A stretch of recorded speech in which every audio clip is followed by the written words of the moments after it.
Introduction to Nahum. The stage of history is large. Larger than life figures appear on the stage from time to time, swaggering about, brandishing weapons and money, terrorizing and bullying. These figures are not, as they suppose themselves to be, at the center of the stage, not in fact anywhere near the center, but they make a lot of noise and are able to call attention to themselves. They often manage to get a significant number of people watching and even admiring. Big nations, huge armies, important people. At any given moment, a few superpower nations and their rulers dominate the daily news.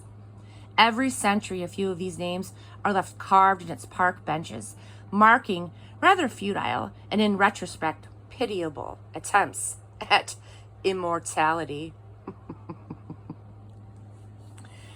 The danger is that the noise of these pretenders to power that will distract us from what is going on quietly at the center of the stage in the person and the action of God. God's characteristic way of working is in quietness and through prayer. I speak, says poet George Meredith, of the unremarked forces that split the heart and make the pavement toss, forces concealed in quiet peoples and plants. If we are conditioned to respond to noise and size, we will miss God's words and his action. From time to time, God assigns someone to pay attention to one or another of these persons or nations or movements just long enough to get the rest of us to quit paying so much attention to them and get back to the main action, God. Nahum drew that assignment in the 7th century BC. Assyria had the whole world terrorized. At that time, the Nahum delivered his prophecy, Assyria and its capital Nineveh appeared invincible.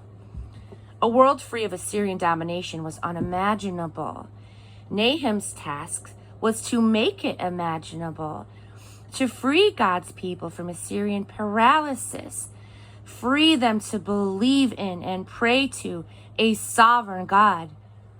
Nahum's preaching, his spirit-born metaphors, his God-shaped syntax, knocked Assyria off her high horse and cleared the field of Nineveh distraction so that Israel could see that despite her world reputation, Assyria didn't amount to much. Israel could now attend to what was really going on.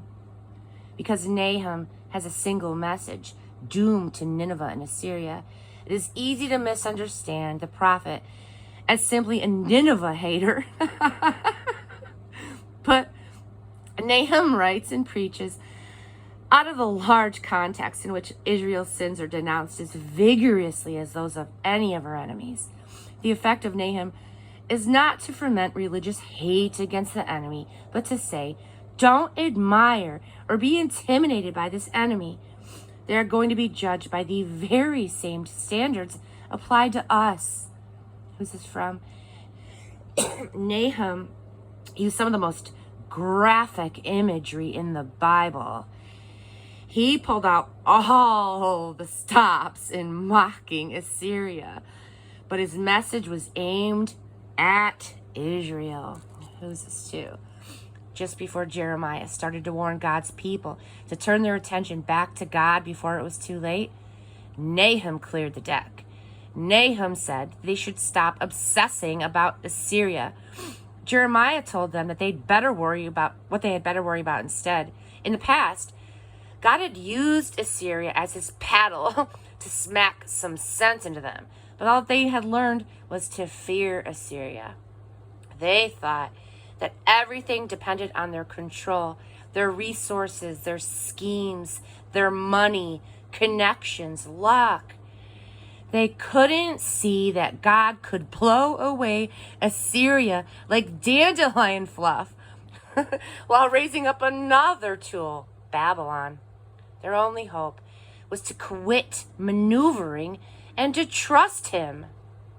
When was this written? between 663 and 612 BC.